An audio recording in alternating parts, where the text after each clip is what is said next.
Ouais, c'est impressionnant de revenir en arrière comme ça, mais j'avais 18 ans, c'était en 1971. Je sortais du bac, j'étais pas encore en fac d'histoire, j'allais y rentrer en septembre suivant, et puis j'ai fait un remplacement d'été.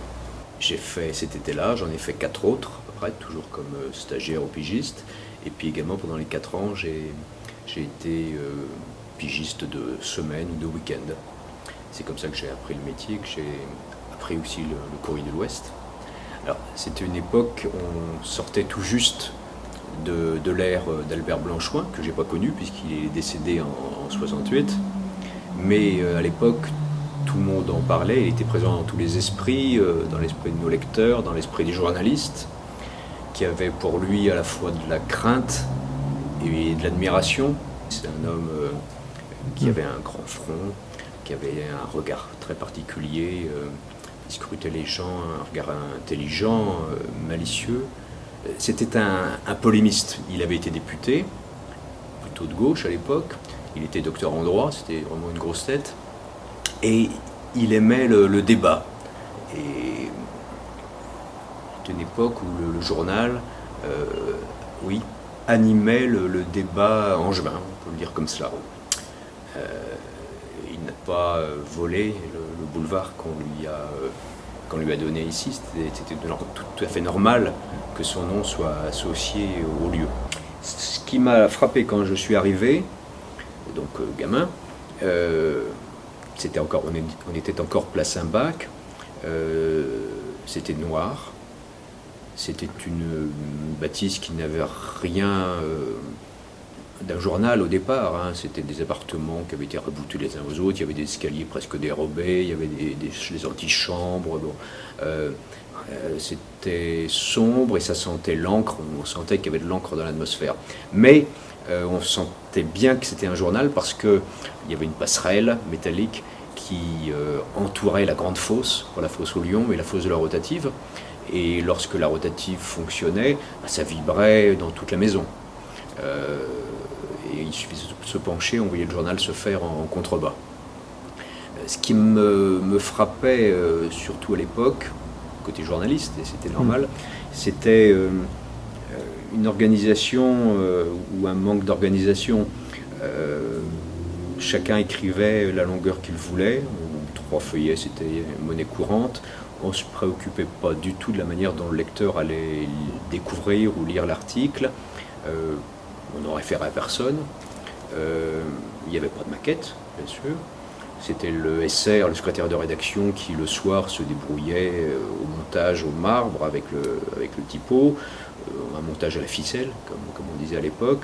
S'il n'y avait pas de place pour l'article, on attendait le lendemain, le surlendemain. Oui, c'était pas organisé, il n'y avait pas de prévision. Ce qui m'étonnait aussi, c'était l'aspect déjà ancien.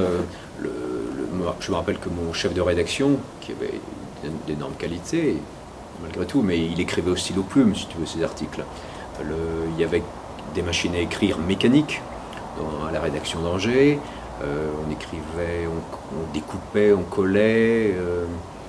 Il n'y avait pas de secrétaire pour faire les tâches administratives comme on a eu à partir des années 75. Les appareils photo, évidemment, c'était que tout était à l'avenant, c'est-à-dire qu'on fonctionnait avec des 6:6, on avait des pellicules noir et blanc, une douzaine de poses, 12 poses je crois me rappeler. Les flashs fonctionnaient avec une ampoule qu'il fallait changer à chaque cliché. Autant dire qu'on mitraillait pas les gens, hein. C'était une autre époque. Voilà. Bon, et puis j'ai vu peu à peu les machines devenir de mécanique, on est passé à machine électrique, puis à électronique, et puis à partir de 90, mais pas avant, l'informatique se mettre sur les bureaux de chacun d'entre nous. C'est après notre arrivée ici, et je pense que c'est la technique qui l'a exigé, on a commencé à faire des prévisions. On a commencé aussi à imaginer un journal avec des blancs, avec une présentation plus chiadée. On se préoccupait de faire un joli journal et de faire en sorte que le lecteur y rentre mieux. ce qui n'était pas du tout dans les préoccupations d'avant. Si c'était valable pour une page culturelle, qui était toujours tenue par le directeur général, qui avait sa page de livres, et c'était une page un peu faite sur mesure pour lui, mais pour le reste, ou bien la page des femmes, effectivement, qui était aussi un peu sur mesure, mais pour le reste, je te le disais, c'était fait à la ficelle. Donc à partir de 73, à partir du passage à l'offset, on a commencé à se préoccuper de cela, faire des prévisions, donner des indications au journaliste pour lui dire quelle longueur, faire des choix, faire une hiérarchie entre les faits de la journée. La rédaction est restée place un bac quelques mois avant d'aller place du Ralliement et rue Chaussée Saint-Pierre. Je me rappelle d'ailleurs que je faisais quelques permanences de nuit place Saint-Bac et que je ne me menais pas large le soir parce que j'étais le seul dans cette immense bâtisse et que j'avais moitié les jetons. Ça a changé surtout parce que ça s'est accompagné. Les changements techniques ont imposé une nouvelle façon de penser les articles, une nouvelle façon de les rédiger. Je me rappelle que quand, au tout début de la quadrichromie, on donnait une quadrille à faire, puis on pouvait en donner 3-4. Si on en donnait 6, on se faisait mal voir ou il fallait le demander avec beaucoup de gentillesse. Bon, c'est des questions aujourd'hui qui ne se posent plus parce que ça se fait tout seul. Et donc de ce point de vue-là, on a évidemment gagné. De même qu'on a gagné en souplesse d'utilisation. Tu rentres de ton reportage, tu le tapes déjà, tu sais déjà la place qu'il va le prendre dans le journal. À 90%, tu peux déjà imaginer comment ton titre va courir sur la page. Ça, c'est des progrès sûrement. Et les 43 années que j'aurais passées dans les couloirs du journal ne m'ont pas paru longues du tout parce que j'ai eu la chance de beaucoup bouger de poste. J'en ai fait 7, je crois, au cours de ces années-là. Donc, j'ai commencé par la locale à Angers, puis j'ai été rapidement chef de rédaction à Saumur. Puis je suis revenu ici, je me suis occupé des correspondants, puis j'étais secrétaire général, je suis reparti en local d'Angers à ma demande, puis j'étais directeur départemental, et puis enfin maintenant là je m'occupe de l'ADER pour des portraits, des interviews, donc j'ai le sentiment d'avoir été privilégié dans l'exercice de mon métier. Privilégié parce que j'ai eu un travail très intéressant constamment, et puis parce que j'ai eu des choses très variées. Je pense forcément à toutes les périodes électorales, parce que c'était à chaque fois une mobilisation énorme. J'ai souvenir qu'est-ce que c'était, une élection municipale, je pense, où j'ai terminé à 4 ou 5 heures du matin, parce que le journal était imprimé déjà depuis un petit moment, mais il fallait continuer à récolter ou à réunir des résultats qui allaient servir encore le lendemain. Bon, j'ai eu la chance, mais surtout ces dernières années, de rencontrer des gens un peu connus.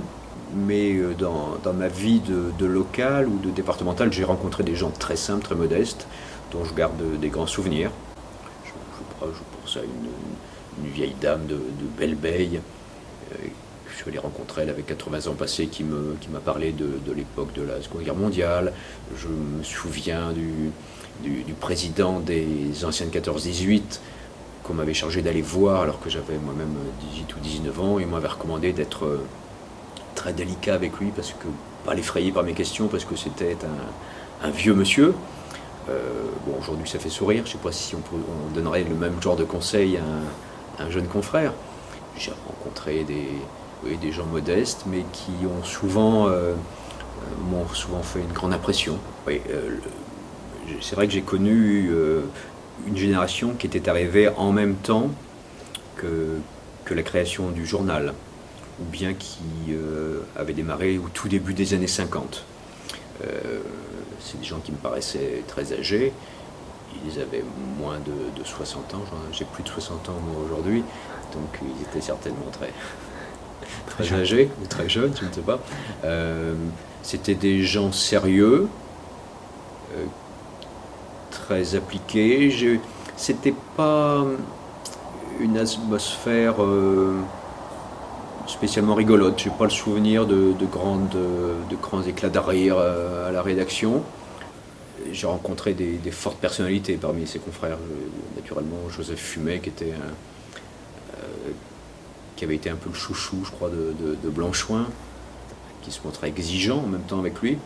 Oui, qui était un type brillant, super cultivé, d'une très grande gentillesse, très artiste.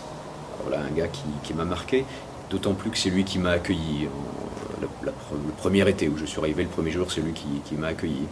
Il y a d'autres journalistes, naturellement tous mes rédacteurs en chef, j'en ai connu 6 aujourd'hui, 6 à aujourd'hui.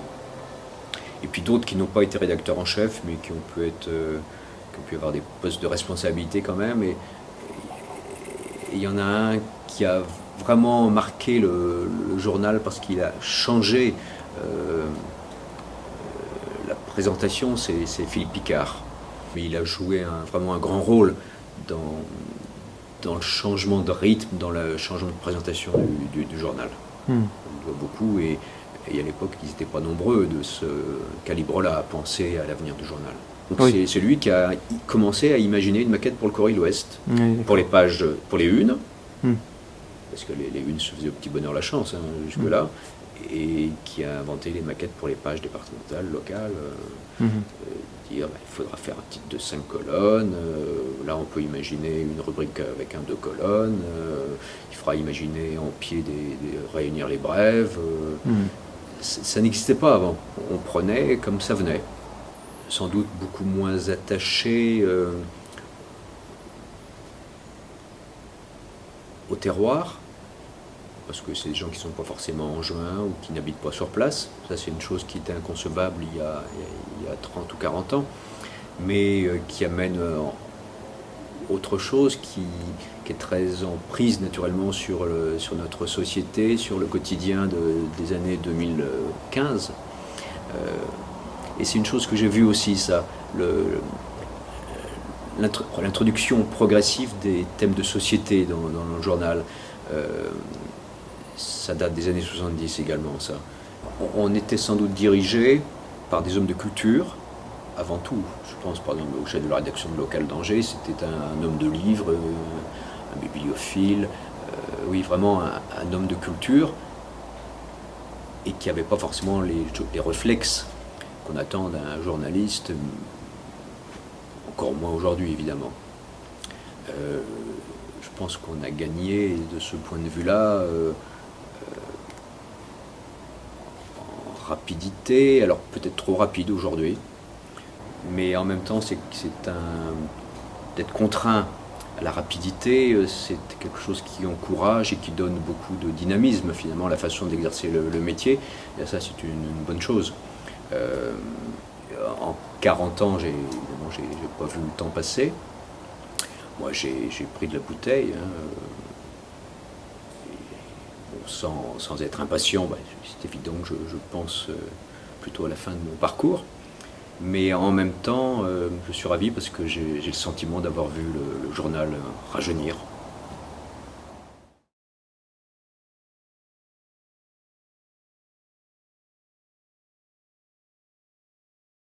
Je suis rentré au Courrier de l'Ouest en 1964, avant mon service militaire, comme employé de rédaction à la rédaction de Cholet, où j'ai appris un peu à faire de la locale.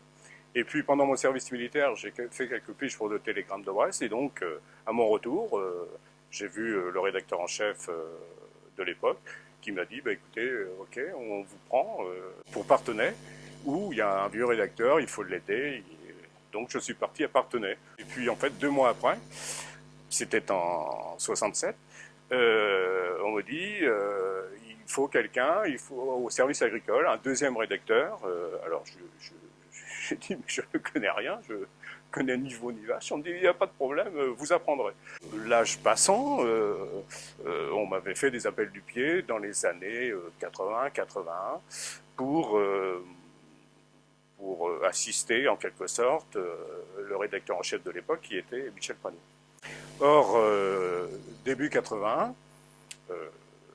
Mitterrand, on sait que Mitterrand se présente aux élections, mais à l'époque, les radios dites libres commencent à se multiplier. Et donc je rencontre le directeur du journal de l'époque, qui était Robert Guillet, et je lui dis, si Mitterrand est élu, il ne faudra pas que l'on rate le coche des radios, parce que ce sera aussi grave que d'avoir raté le coche des gratuits. Et Dieu sait s'il était sensible sur ce sujet-là, parce qu'il voyait nos concurrents de l'époque en face, qui ramassaient beaucoup d'argent avec la publicité des gratuits. Et donc il me dit simplement, écoutez Bosso, attendez un peu, Mitterrand n'est pas élu. Sauf que le 10 mai, Mitterrand est élu. Et je sors du bureau du rédacteur en chef, Michel Poineau, et je le croise dans l'entrebâillement de la porte. Et il me tape sur l'épaule, il me dit Jacques Bosso, demain dans mon bureau à 10h, vous êtes toujours intéressé par les radios. Et le 18 août 1981, ici, au-dessus du siège du Courrier de l'Ouest, nous installons une antenne et des dipôles pour pouvoir émettre et faire, entre guillemets, une radio. En fait, j'ai, avec des amis, enregistré des musiques sur une cassette, et nous disions bientôt ici, sur cette fréquence,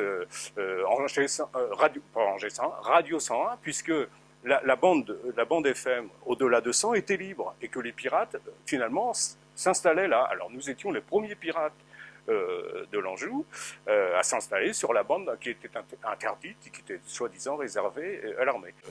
Angers 101 a fonctionné ici au siège du journal avec 60 bénévoles et qui rentraient dans les locaux le samedi et le dimanche aux grandes dames de certains qui disaient mais qu'est-ce qui va se passer? Enfin, tout s'est bien passé jusqu'au moment où en 84 eh bien, nous avons embauché un journaliste, le journal a embauché un journaliste, et avec nos 60 bénévoles à côté, nous avons fait fonctionner cette radio. Nous avons même créé une société d'animation, une petite société d'animation qui allait dans les magasins, dans les concessions auto, faire non pas de la publicité puisque c'était interdit, mais du Canada Dry, quoi.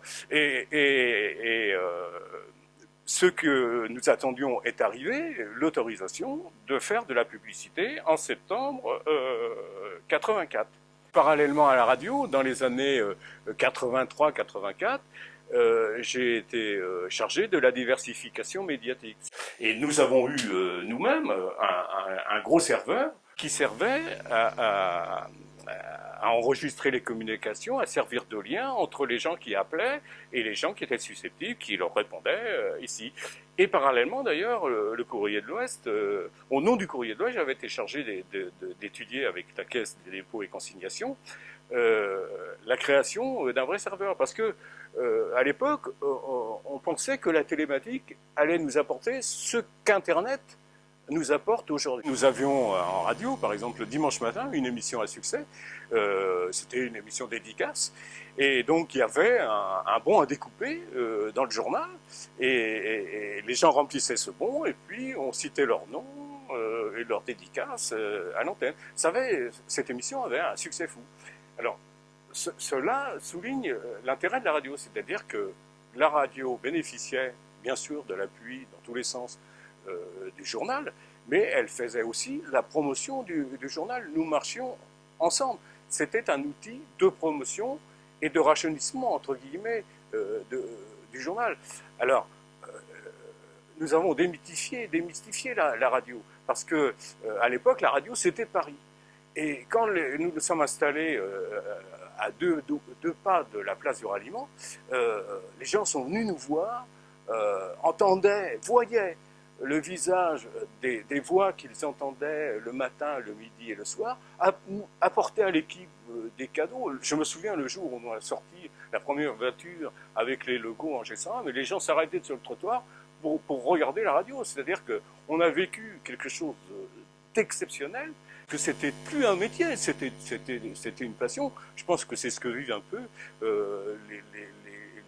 des gens qui vivent aujourd'hui dans les startups d'Internet, qui créent un produit qui a un succès fou. Et c'était ce que nous avons vécu. D'ailleurs, je me souviens, l'un de mes collègues qui avait une fonction importante à Calcutta m'a dit un jour, quelques années après, en disant finalement, c'est toi qui as fait le bon choix. En t'occupant de la radio, c'est toi qui as fait le bon choix. Et c'est vrai qu'on a vécu tous ensemble quelque chose de très fort qui a vraiment marqué les esprits. Parce que nous avions un public important et que nous apportions mais vraiment quelque chose de nouveau, complètement nouveau, comme Internet aujourd'hui. Je suis rentré au Courrier de l'Ouest, moi de façon un peu bizarre. C'est-à-dire que j'étais dans un collège, je m'occupais d'un club de presse et on avait fait venir Albert Blanchoin qui était le patron, le créateur du Courrier de l'Ouest.